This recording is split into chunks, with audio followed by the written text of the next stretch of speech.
السلام علیکم ناظرین، میں ہوں ذیشان سید۔ ناظرین، آج اسلام آباد کے لیے انتہائی اہم دن ہے اور پاکستان اسلام آباد کے اندر جو مذاکرات ہو رہے ہیں اس پر دنیا کی نظریں ہیں۔ ایرانین اور امریکن وفود جو ہے وہ پہنچ چکے ہیں، لیکن اس مذاکرات کے حوالے سے، پاکستان کے ثالثی کے حوالے سے بات کریں گے۔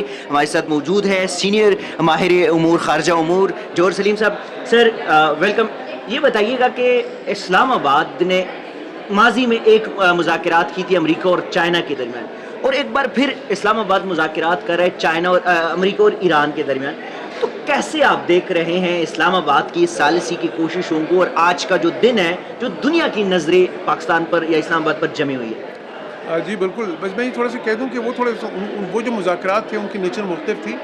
وہاں پہ دیکھیں کہ سنجر یہاں پہ آئے تھے، لیکن یہاں پہ آنے کے بعد وہ پھر سیکریٹلی چائنا چلے گئے تھے نا، مذاکرات پہ ادھر جا کے ہوئے تھے۔ یہ مذاکرات تو اسلام آباد میں ہو رہے ہیں، لیکن ہاں ڈپلومیٹک بریک تھرو بہت بڑا ہے، یہ جو ہے شاید اس سے بھی بڑا ہے میں سمجھتا ہوں کہ لحاظ سے۔ تو میں سمجھتا ہوں کہ دیکھیں پاکستان کا ان دونوں فریقین کو، جو کہ اب ایک ایسے فیز میں جا رہے تھے جہاں پہ تباہی کے سوا کچھ نہیں تھا، ایک ایپوکلپٹک سینیریو تھا، پوری دنیا پریشان تھی، وہاں سے لے کے آنا، وہاں سے ان کو روکنا، وہاں سے ان کو لے کے آنا ایک پاتھ جو ہے نا آف جو ہے نا کنٹرولڈ ڈی ایسکلیشن میں کہوں گا اس کو، اور ایک مذاکرات کی میز پہ لے کے آنا، یہ ایک بہت بڑا ڈپلومیٹک بریک تھرو ہے۔ لیکن اب ہم کہاں کھڑے ہیں؟ دیکھیے آج یہ ڈیلیگیشن دونوں آ چکے ہیں، میں یہ کہہ چکا ہوں کہ یہ ڈیلیگیشن جو ہے نا بہت بیلنسڈ ہیں۔ ایران کی سائڈ سے بھی جو اسپیکر ہیں کالباف جو ہے نا، باقر کالباف جو ہیں، یہ بہت ہی وہاں پہ ایران میں صرف یہ نہیں کہ اسپیکر کے طور پر، ایران میں اسپیکر بہت ہی منفرد رول ہوتا ہے باقی ملکوں کی نسبت۔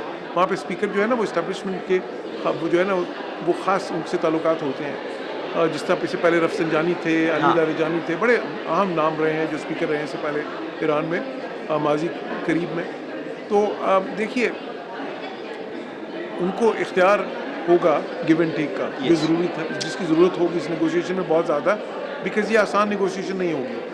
اسی طرح اگر امریکن سائڈ پہ دیکھیں تو امریکن سائڈ پہ جے ڈی وینس ہیں، اسٹیو وٹکاف اور جیرڈ کشنر۔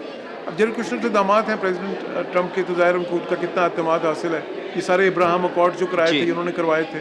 پھر اس کے بعد اسٹیو وٹکاف ہر نیگوشیشن میں شامل ہوتے ہیں۔ ان کے اوپر جے ڈی وینس جو ہے نا، جے ڈی وینس کی یہ بھی اہمیت ہے کہ وہ ایران کے لیے بڑے قابل قبول تھے، مطلب ایران جو ہے نا وہ سمجھتا تھا کہ وہ، کیونکہ جے ڈی وینس جو ہے نا یہ اس وار کے خلاف تھے، اوپنلی خلاف تھے۔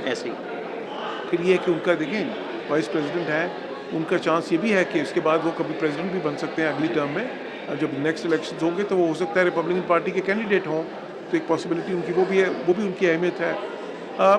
تو ساتھ ہی ساتھ یہ دیکھیں یہ ایک لائر بھی ہیں، ییل یونیورسٹی سے انہوں نے لا کیا ہے، تو ظاہر ہے کہ وہ جو مذاکرات میں جب جو ہوتا ہے نا یہ اس میں لفظوں کی بڑی اہمیت ہوتی ہے، اس ساری چیز کو یہ بہت ہی سمجھتے ہیں۔ تو اس لحاظ سے میں سمجھتا ہوں بڑے قابل اور بڑے جو ہے نا بیلنسڈ دونوں سائڈ سے کمپوزیشنز ہیں ان کی ڈیلیگیشنز کی۔ اب آ گیا مرحلہ کہ جی بات کس پہ ہونی ہے، تو ظاہر ہے وہ 10 پوائنٹس ہیں جس پہ بات ہونی ہے، جو انہوں نے آپس میں نیرو ڈاؤن کر کے وہ کیے ہیں۔ اس میں بھی یہ 5 پوائنٹ ہیں جو تقریباً زیادہ اہم ہیں۔ اس میں مسائل یہ نیوکلیر کا ایشو ہے، ایرانین جس کو ایرانین پراکسیز کہتے ہیں ان کا ایشو ہے، سینکشنز لفٹ کرنے کا ایشو ہے، اب نئے ہرمز کو کیا اس کا کیا ارینجمنٹ ہوگا۔ پھر ساتھ ہی ساتھ وہ ایرانین چاہتے ہیں کہ یو ایس فورسز یہاں سے جائیں، تو یہ اسی طرح پھر امریکن سائڈ سے اور بھی باتیں ظاہر ان کو کنسرن جو ہے نا وہ اور بھی ہیں۔ تو اب یہ کوئی اتنی آسان چیز نہیں ہے یہ سارے، بیکاز ان کے دیکھیں دونوں سائڈس کے بڑے مختلف ویوز ہیں ان پہ، وہ ان کی ڈیمانڈس جو ہے نا وہ آلموسٹ کانٹراڈکٹری ڈیمانڈس ہیں ان کی، تو اس لیے اس پہ بہت سخت انٹینس نیگوشیشن ہوگی، آسان نہیں ہوگا۔ ایک ڈریم سیناریو تو ہوتا ہے، ہو سکتا ہے کہ جی یہاں سے جو ہے نا اگری کر جائیں سب چیزوں پہ، تو ایک جو اسلام آباد ایکارڈ کا جو کہا جا رہا ہے وہ سائن ہو جائے، لیکن وہ میرا خیال ہے آپ سمجھ لیں بیسٹ کیس سینیریو ہے نا جی۔ ہمیں دوسرے سینیریوز بھی دیکھنے چاہیے، اس میں یہ بھی ممکن ہے کہ کچھ چیزیں اگری ہوں، باقی وہ کہیں کہ جی ٹھیک ہے مزید ڈائلاگ ہوگا اس کے اوپر، یا اور جو ہے نا لوور جو ہے نا ایکسپیکٹیشن کا سینیریو یہ بھی ہو سکتا ہے کہ کہیں ٹھیک ہے جی چلیں ہم نے یہ جو ہے نا بیسیکلی اس کو میعاد بڑھا دی اس کی سیز فائر کی، اور یہ مذاکرات جاری رہیں گے صرف اس حد تک، یہ جو ہے نا لیٹ سے کہ جو ہے نا جسے کہتے ہیں نا کہ لو ایکسپیکٹیشن سینیریو ہے یہ بالکل۔ ہماری امید ہے کہ چیزیں اس سے بہتر ہی ہوں گی انشاءاللہ۔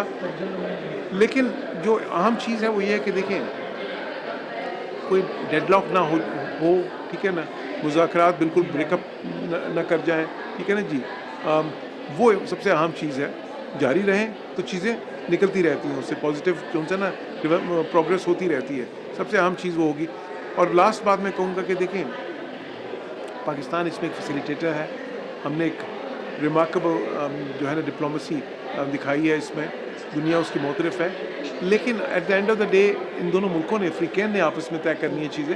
پاکستان اس میں مدد تو دے سکتا ہے, لیکن پاکستان ظاہر ہے ان کو وہ جو ہے نا پش تو نہیں کر سکتا اس طرح سے.